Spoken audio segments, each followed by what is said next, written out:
the defense of the American combat base at Khe Sanh was given the code name Operation Scotland. Khe Sanh was one of the most remote outposts in Vietnam, but by January 1968, even the American president, Lyndon Johnson, had taken a personal interest. With the Marines facing a full-scale siege by the North Vietnamese army, the question was being asked, should the base be held, or should it be quietly abandoned?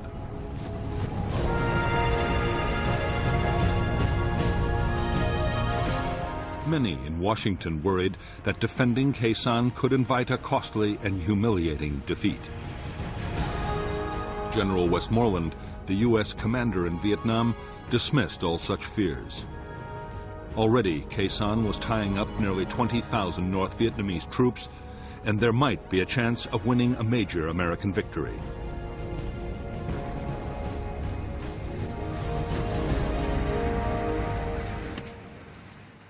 General Rath von Tompkins, the new commander of the 3rd Marine Division, was also convinced that the base could and should be held. To boost the defenses, he had sent a 3rd Battalion of the 26th Marines as reinforcements. They were directed to Hill 558, from where they could provide fire support. There were now 5,000 American troops at Khe Sanh.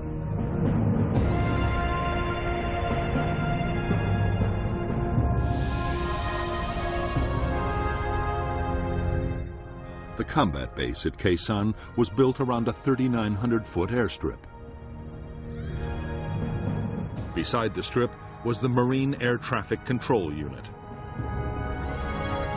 Nearby was the 26th Marine Command Post and the Fire Support Coordination Center.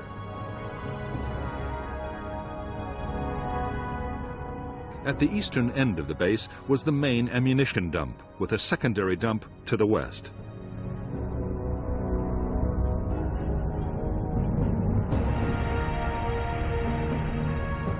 The base perimeter was manned by the 1st Battalion and a company of the 3rd.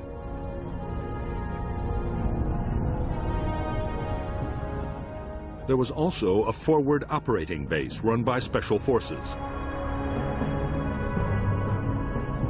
The infantry were backed by tank and anti-tank units and an artillery battalion of the 13th Marines.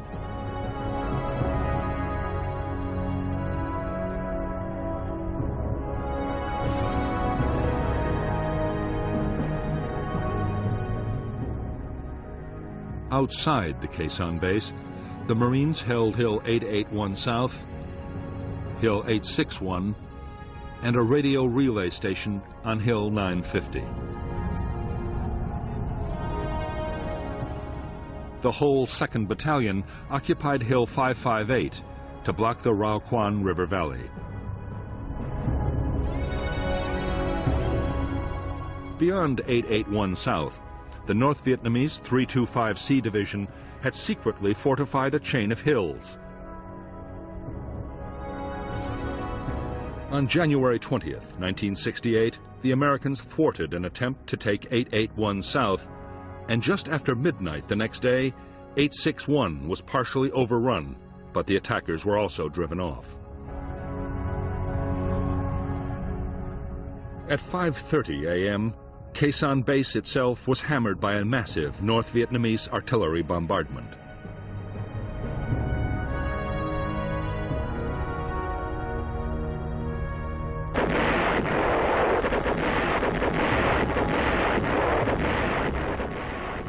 The shattering barrage of shells, mortars, and rockets, which slammed into the Marine combat base at 0530 on January 21st, signaled the start of the battle for Khe Sanh.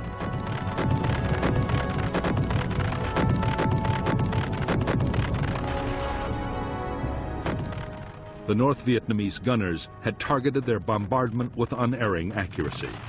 As Marines had dived for cover, one of the first rounds had scored a direct hit on the main ammunition store.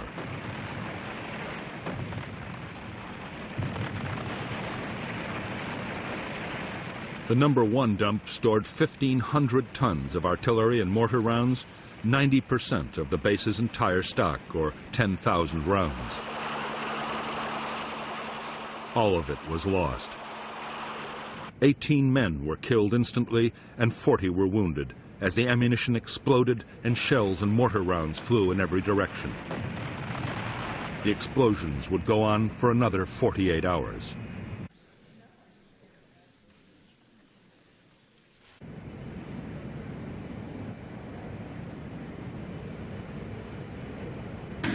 Even at the height of the chaos, the Marines were still able to fire their mortars and guns against the enemy batteries.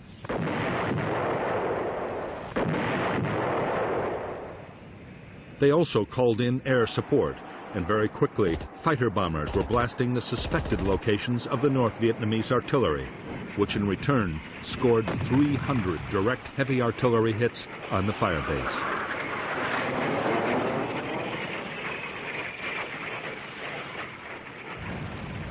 As the bombardment of the base reached a crescendo, the 26th Marines commander, Colonel David Lowndes, expected a massive North Vietnamese ground attack at any moment.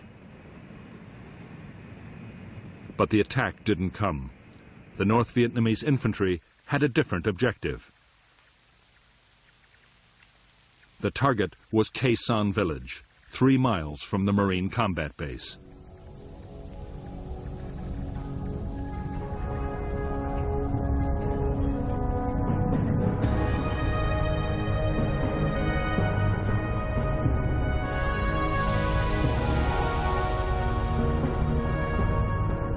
At dawn on January 21st, NVA troops attacked Khe Sanh village, where 200 Marines and South Vietnamese troops were stationed.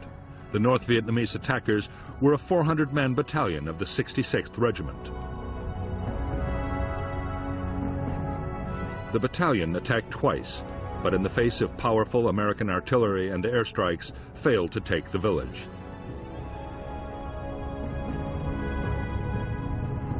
An attempt at reinforcement by a South Vietnamese unit went disastrously wrong, and the whole force was destroyed. Later in the day, the village was evacuated and abandoned to the NVA.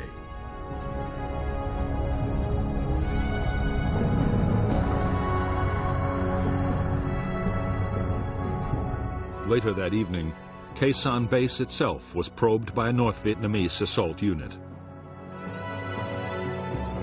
L Company of the 3rd Battalion drove off the attack. The following day, the base's western flank was reinforced by the newly arrived 1st Battalion of the 9th Marines, deployed at a quarry a mile from the perimeter. A platoon was detached from the battalion to occupy the nearby hill 64.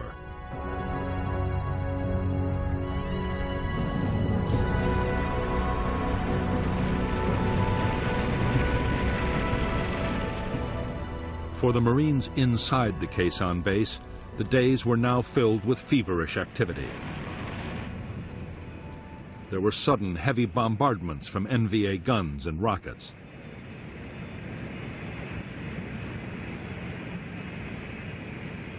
The massive damage done by the first barrage still had to be repaired. The biggest worry was ammunition. The first aircraft to land all carried shells. More than 130 tons were delivered in just 2 days.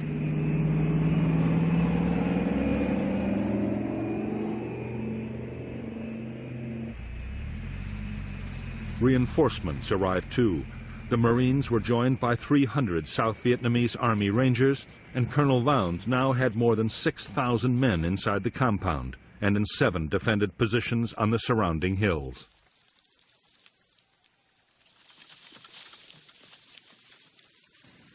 While the Marines at Khe Sanh braced themselves for the attack that was surely coming, General Westmoreland warned Washington that the battle could be the turning point of the whole war.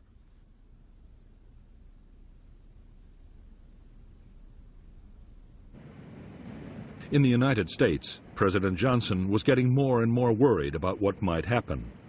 The last thing he wanted was an American version of Dien Bien Phu, but he was determined to support his commander. Westmoreland would be allowed to fight the battle he wanted.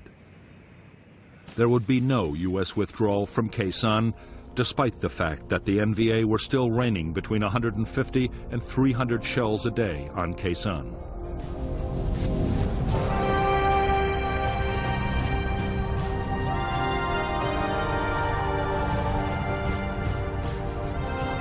It was the awesome potential of American air power that convinced U.S. military leaders that Khe Sanh could be defended.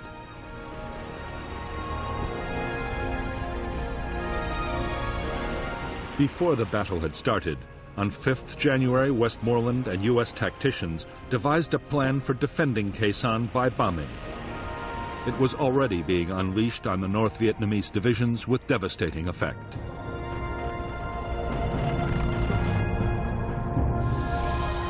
The Americans called it Operation Niagara.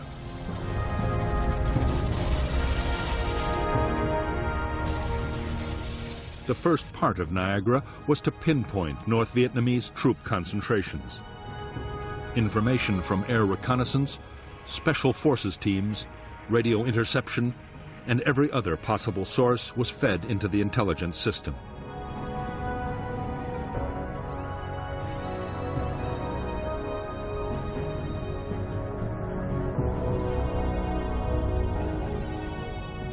Niagara also deployed the most advanced and secret surveillance technology in the world.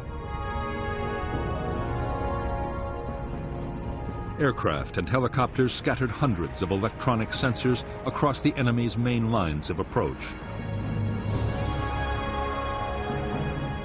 They could detect the movement of troops and send signals to alert the Americans.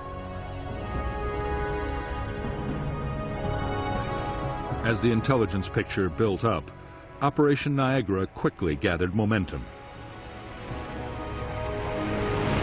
In spite of rivalry between the Air Force and the Marines over who should control operations, every available warplane in the area was standing by.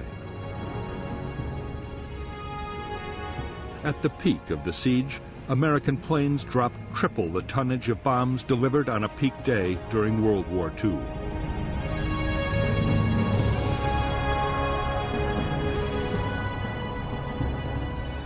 Added to this, fighter bombers would deliver 54,500 tons of napalm alone.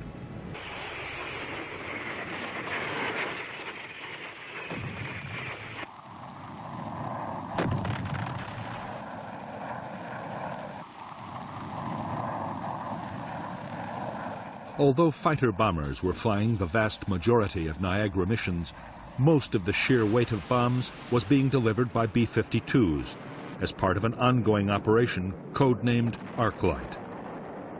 The strikes were flown around the clock. A cell of 3 B-52s arrived over the Khe Sanh area every 90 minutes.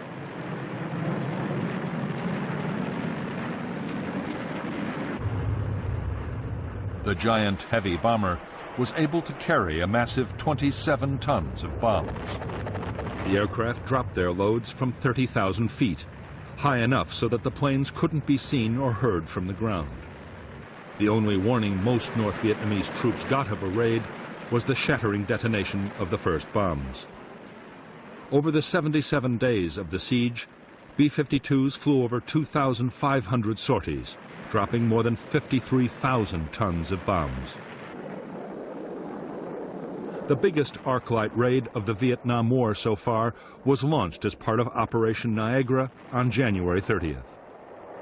American radio direction finding seemed to have discovered North Vietnamese Army headquarters for the Khe Sanh offensive. Whether it was or not, no one is sure, but the site was annihilated by 2 B-52 raids in a single day.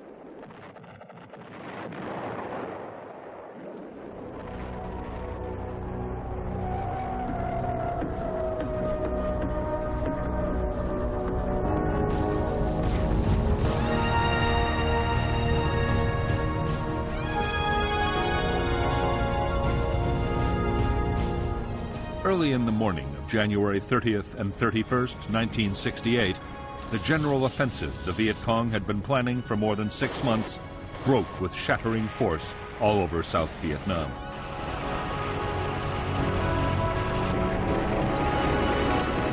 As tens of thousands of Viet Cong attacked towns, cities, and military installations, American commanders were stunned by the sheer scale of the assault.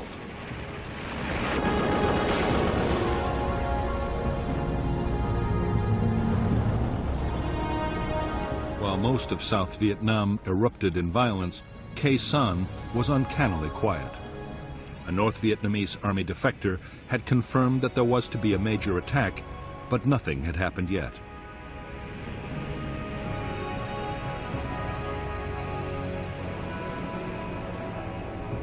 Some U.S. commanders believed that the Arclight raids had shattered the North Vietnamese command system.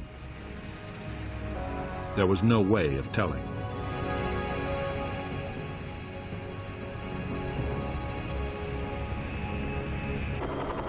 As the tide of the Viet Cong's Tet Offensive swept over South Vietnam, most of the advance was being countered by the South Vietnamese army.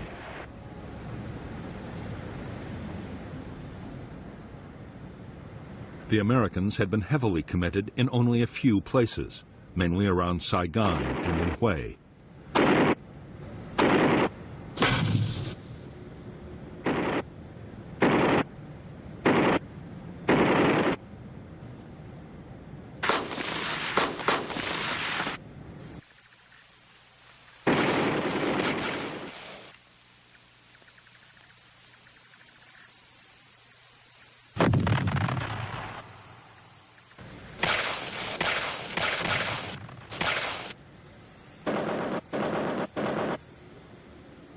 General Westmoreland was holding back his forces, still convinced that the main attack would come at Khe Sanh.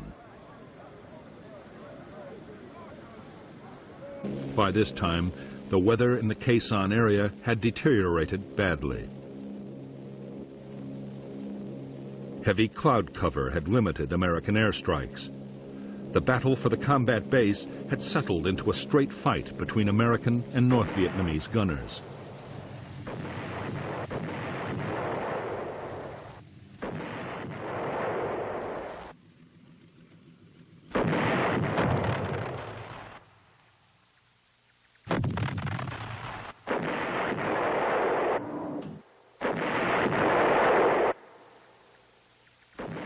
The busiest time for the American guns was after dark, when the NVA were most active.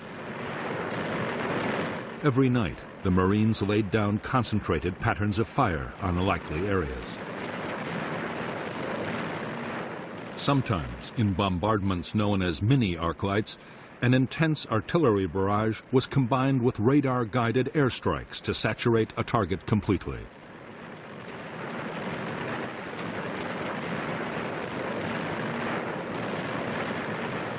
As for the North Vietnamese artillery, most of the guns, rockets, and mortars were by now in place. Getting them into position had been a massive job. Northern troops had also sighted hundreds of ammunition dumps around Khe Sanh and across the border in Laos.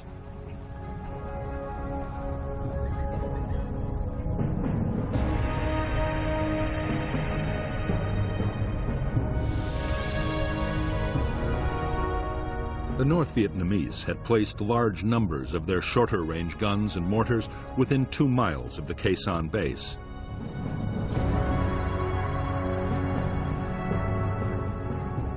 Most of the big rockets were fired from Hill 881 North.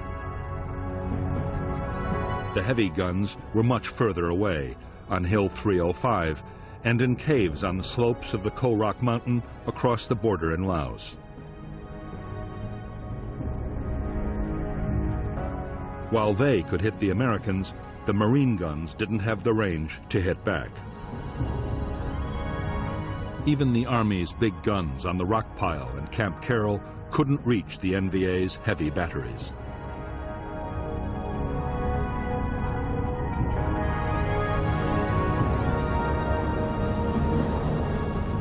By now, more than 2 weeks into the battle, over 150 North Vietnamese artillery rounds were hitting the Khe Sanh base and its outposts every day, rising to a peak on February 23rd of 1,300.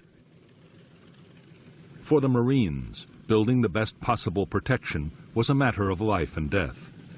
Orders were that every man had to have access to a bunker able to stop an 82mm mortar round. Command posts were to withstand a 120mm hit. As for the heavy shells of the NVA's biggest guns, nothing could stop those.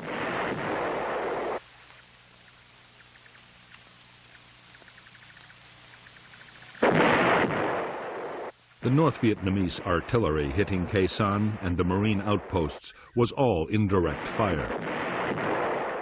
Spotters on the hills corrected the gunners' aim by radio, but the gunners themselves could never see the targets. What NVA commanders wanted most of all was to place guns on the hills overlooking the base. From there, they could pour devastating fire straight down onto the Americans.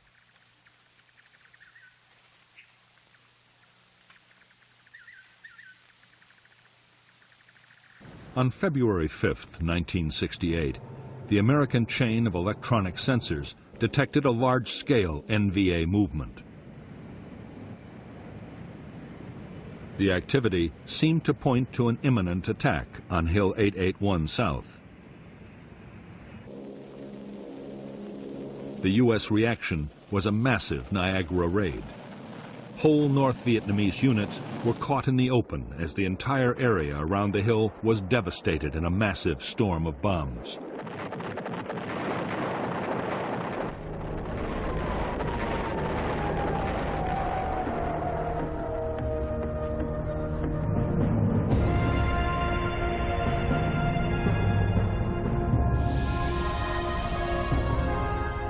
Although a North Vietnamese attack on Hill 881 South had been blocked, the Americans had failed to detect a battalion closing on an outpost called 861A.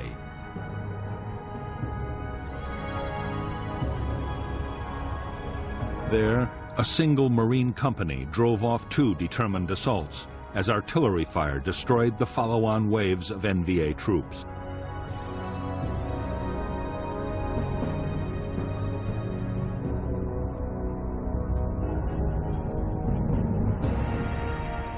On the night of February 6th, the North Vietnamese 304th Division began to clear ground approaches to Khe Sanh from the west. The first objective